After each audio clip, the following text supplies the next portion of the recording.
At the highest peak of the world's tallest mountain range, the 52s took off in a plane that landed straight on a plateau. The surprising thing is that the plane disappeared immediately after taking off. This 8,900 kilometers long entity is in South America. How intolerable it was to be 15,000 feet up in the air with nothing but silence and quiet around me. For 3 days, when no wreckage of the plane was found, no one was declared dead, so it became clear to the authorities that no passengers would survive now.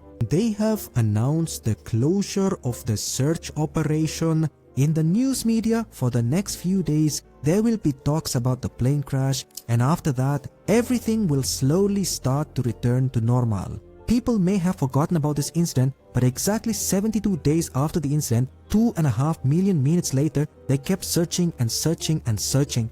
We received a message from the missing plane. Welcome back to CMTV videos. These are the views of the Uruguay Air Force Flight 527 in real life, which made a miracle, created history forever and ever. Write your name. On October 12, 1972, this flight took off from Uruguay's capital city, Montevideo. In the plane, there were rugby players who wanted to play a match in Quipatal city near Montevideo. There were 40 rugby players in the plane along with 5 crew members. After takeoff, the watercraft was heading towards Argentina when unexpected bad weather struck. They had to land in the Mendoza, Argentina. The captain made this decision because the Andes Mountains between Argentina and Chile are the highest in the world. It was like hitting a wall. These high mountains are already quite dangerous, and crossing them in bad weather is even riskier. The plan was to spend a night at Mendoza and then cross the Andes the next day when the weather was nice. But how could the pilot and all the passengers know what disaster awaited them the next day? On the next day, which was Friday, October 13, Flight 571 took off from Mendoza. If we look at the map, Mendoza and its destination Santiago are only 180 kilometers apart, but in just 120 kilometers, only the 15,000 feet high Andes remained. So, Tatesi, the flight's planned route was such that the plane would first go south of Mendoza, gain height, and then, by using plankton, they reached the dangerous mountain slopes from the Indian side, and then the cheetah will run again from Corrigo straight to Santiago and land there. Flight 571 had nearly 50 flights completed on this route, so they had enough thrust in it. According to the plane's compass, they'd head south from Lindosa. The pilot noted that the whole view below was hidden by a thick layer of cloud. Now, in this condition, the pilot connected to the tower's control, which, by looking at the radar, informs the pilot of its location by radio. The control tower can also estimate the location of the pilot in another way, taking the aircraft's last known location into account, calculate its speed. The approximate current location has been determined. This way is called dead reckoning in aviation language. When Flight 571 crossed the parallel, they took a right turn. Now they've passed over the enthusiast pit at 1,000 feet. Above was the blue sky and below were white clouds. The pilot was in complete dependence on the air traffic control. When it came close to the Palenchon Pass, Flight 571 disappeared from the control tower's radar. It was normal because the mountains made the radar signals very weak. At this point, the pilot used dead reckoning to calculate his location, and at 3:21 am they radioed air traffic control saying that within a minute they would punch into the Sherkoriku, and they asked for permission to descend further, Now normally upon passing the plains it takes about 11 minutes to reach Kuriku, but they cover this distance in just 30 minutes. They didn't understand control tower stuff at all, but why wasn't it showing up on radar even though flight 571 had returned because of this? Starting the descent, placed the order, but they had no idea that the actual permission for the pilot's location click was incorrect. The pilot thought he was over Koriko, but actually he was passing over Plinchon. A big disaster awaits flight 571. Permissions were granted by the control tower, the pilot performed the right turn and the craft's altitude was reduced. Start doing it. At first, they faced dangerous turbulence, but when they crossed the layer of white clouds, so what do you see? There's a big mountain right in front of them. Yes, it's waiting at this point. It's still actually in the air. The pilot used all his strength to regain altitude. The plane was now heading towards the sky, but unfortunately, it might have moved a little too early. Flight 571's tail part broke off from the aircraft. At that time, this mountain was completely covered in snow. Install fuse of Flight 571 between tail and wings. Sliding through the snow, he came straight down and stopped at this point. Due to the crash, passengers died instantly, especially those in the rear section of the plane. Fortunately, all 33 passengers on the plane were saved, but they sustained several injuries. Due to separating the oil, a large part of the plane was open, allowing the severe cold to come in. At that time, the temperature in the Andes at an altitude of 1,500 feet was minus 30 degrees Celsius. While coming out, their eye was going up to where the snow-covered mountain was visible. First, they buried their bodies in the snow. Here, news of the plane's crash was reported, but the authorities did not know it actually happened in Argentina.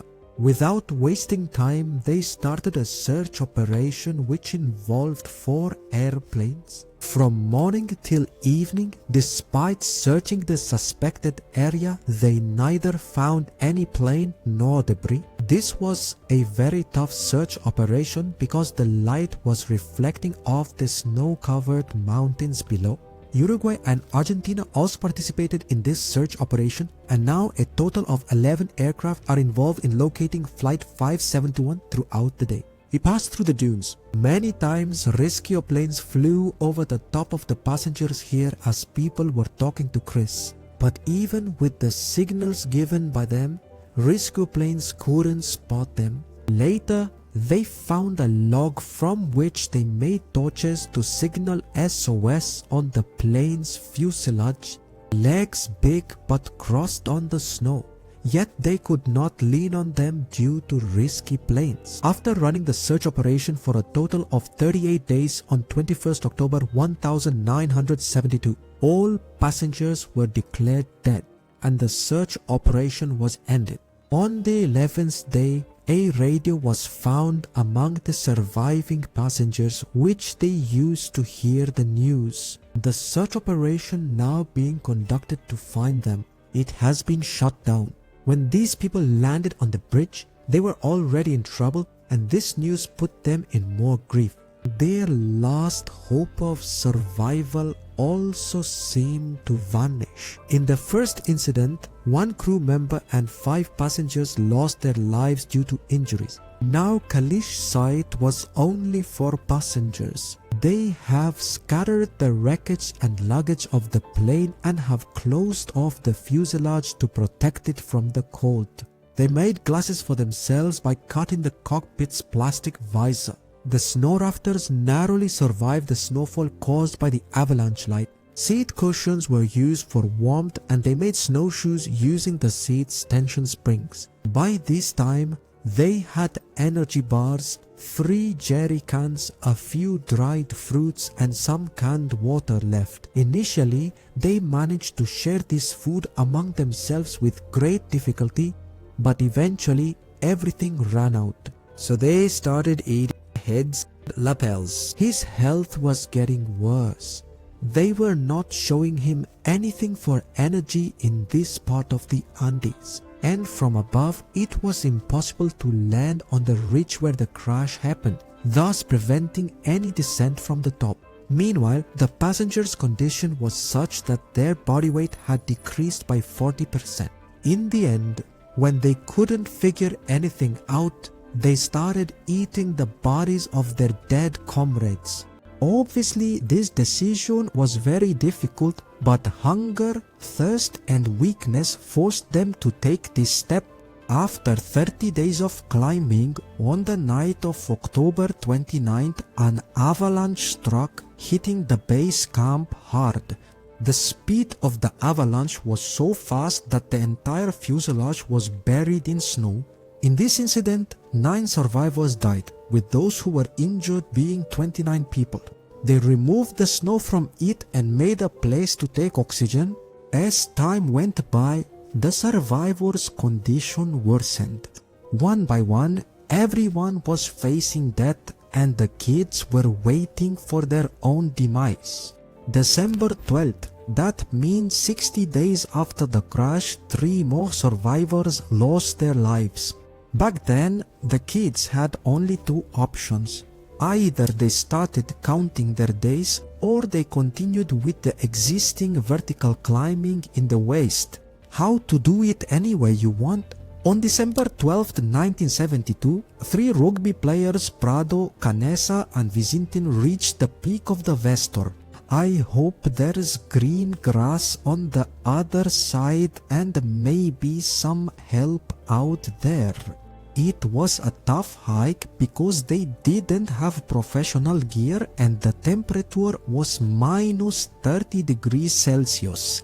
They made sleeping bags from the seats and fabric of the plane to keep warm and set out. After continuously hiking for 3 days, they finally reached the top of the hill. Have you noticed the snow on the other side of the mountain? It wasn't real and neither was the ease of life. Due to Khan's shortness, one of the soldiers joined the back line of the parade. In search of help, they went down the other side of the mountain. After trekking for 10 days, Scott and his team were in bad shape when they finally reached the end of their journey. Reaching the top was real in the village. There was also an animal and a river there. First, they drank water from the river. Then, they saw a person on the other side of the river. Because of the river's noise, he couldn't get his message across to that person. While on the horse, an idea came to Local and he handed over a paper and pen. The stone was rolled down the river bank. Prado and Canisse wrote the whole formula on the paper and handed it back. That person, who was crying for help, kept calling the authorities until late afternoon.